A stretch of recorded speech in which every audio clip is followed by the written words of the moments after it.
Baik, Assalamualaikum warahmatullahi wabarakatuh. Selamat datang kembali teman-teman di channel Dosen Anyaran.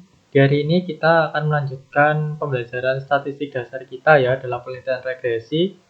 Kalau kemarin kita sudah melakukan uji instrumen, begitu ya, menguji pertanyaan kita dengan jenis skala Likert, begitu ya. Kita sudah menyelesaikan poin A, yakni uji instrumen, validitas, dan juga reliabilitas.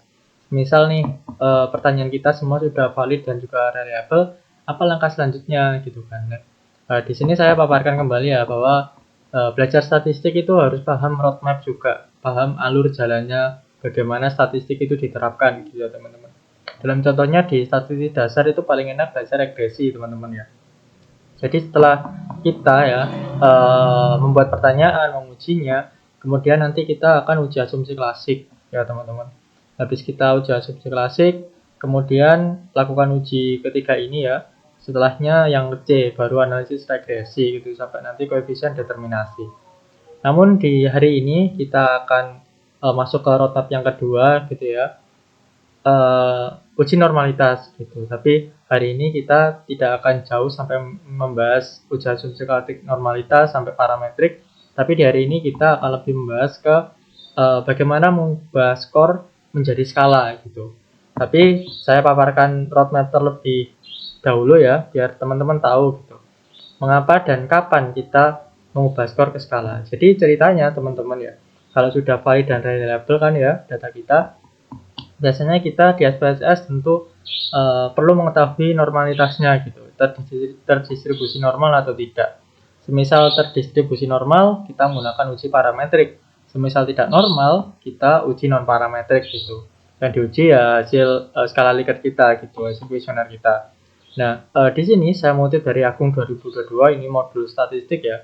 Untuk statistik parametrik, teman-teman, untuk videonya ini sudah ada di YouTube ini juga ya. Nah, syaratnya itu ini, ukuran skala data harus interval atau rasio. Nah, karena kemarin yang data kita pakai itu ordinal gitu ya, skala Likert, kita harus ubah terlebih dahulu jadi interval gitu, supaya kita bisa melanjutkan mengolah data kita gitu, teman-teman. Simpelnya seperti itu. Sampai nanti regresi ya. Jadi itulah pentingnya mengubah skor menjadi skala gitu. Nah, caranya yakni menggunakan ini, teman-teman. Method of Successive Interval gitu atau MSI gitu ya. Nah, MSI ini kita operasikan nanti di Microsoft Excel. Nah, setelah kita paham roadmap-nya, mungkin langsung saja ya kita ke Microsoft Excel kita. Nah, ini adalah contoh ya, ini hasil skala Likert. Ini regresi linear sederhana ya, teman-teman. Ada X1 sama Y gitu ya, dan ini hasil skala Likertnya. Kemudian kita kan harus ubah nih, ini kan ordinal, kita ubah ke interval atau dengan metodenya itu MSI teman-teman. Nah, yang perlu teman-teman ketahui, kita harus menyiapkan file lain untuk bisa mengkonversi atau melakukan MSI di data ini teman-teman. Nah, sebelumnya caranya bagaimana gitu kan? Caranya yang pertama teman-teman lihat dulu di tabel Excel teman-teman ya, di toolbar, di toolbar ada nggak menu add-ins gitu. Kalau misal tidak ada, kita download dulu filenya gitu. Nah, filenya ini bisa teman-teman dapatkan gitu ya, menghubungi email di deskripsi YouTube atau juga download melalui internet gitu, teman-teman. Biasanya kalau download melalui internet nanti filenya akan bentuknya seperti ini ya. Jadi berbentuk rar. Nama filenya itu stat97, teman-teman. Teman-teman bisa download kemudian buka gitu ya, sama di bawah ini. Sembari buka Excel, sembari buka file RAR-nya gitu. Kemudian cara kita menginstal add-ins gitu ya. Yang pertama kita bisa klik file, kemudian kita klik options, kemudian di bagian paling kiri kita pilih add-ins. Nah, kemudian kita scroll ke bawah, kita pilih Start Excel gitu ya teman-teman. Ini pasti ada di Microsoft Excel, terlebih jika teman-teman sudah download file 97 yang saya maksud tadi. Kemudian kita klik Go. Nah, akan muncul di kotak dialog add-ins, kita klik Start Excel. Kemudian kita browse terlebih dahulu ya. Nah, seperti ini. Kita biarkan browse, habis itu kita close lagi. Kita klik OK. Nah, ini step pertama teman-teman ya. Step kedua, teman-teman bisa lihat kembali ya di menu option sama, kita lihat di add-ins. Kemudian angkanya sama, tinggal kita mengulang aja start Excel to. Nah, seperti ini kita tidak usah centang, kita langsung masukkan file ini ya, tar-nya gitu. Kita coba ekstrak. Nah, ada perintah seperti itu, kita close dulu tabelnya, kita oke, setelahnya baru kita masuk ke file tar lagi ya. Kita ekstrak kembali gitu.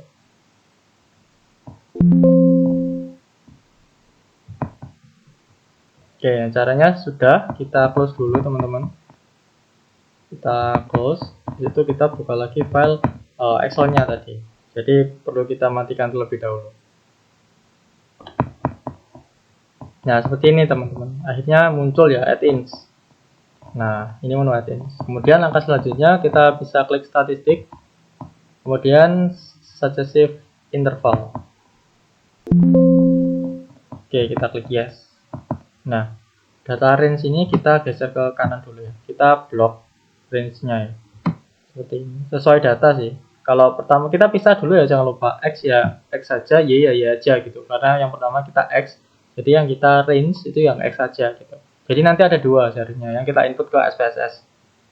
Nah, sel output kita letakkan di mana output MSI-nya, gitu. Misal di sini. Dan klik next. Nah, sudah cek dulu, sudah benar semua, sudah terinput, kemudian select all. Kemudian kita next dan barulah kita minimal value ya. Jadi skala Likert ya teman-teman. Kita kan maksimal 5, minimal 1 kita masukkan. Ada juga skala Likert yang 3 gitu, tergantung. Kalau skala Likert maksimalnya 3 ya max value-nya 3. Karena di sini kan 5 ya. Klik 5, kita next. Setelahnya baru kita finish. Nah, muncul seperti ini ya teman-teman. Ini successive interval gitu. Nah, kalau mau ngeregresi ini di total semua di sini. Habis itu baru kita masuk ke Excel gitu ya. Ini pakai rumus sum biasa. Nah, jadi ini skornya, kemudian kalau setelah kita transformasikan skalanya seperti ini, teman-teman. Nah, ini wajib ya kalau kita mau melakukan analisis regresi. Baik, sesimpel itu teman-teman, cukup mudah. Untuk link buat menginstal add-ins-nya teman-teman bisa menghubungi email ya di deskripsi grup atau bisa langsung browsing di internet dan mendownloadnya. Sekian dari saya, semoga bermanfaat. Wassalamualaikum warahmatullahi wabarakatuh. Terima kasih.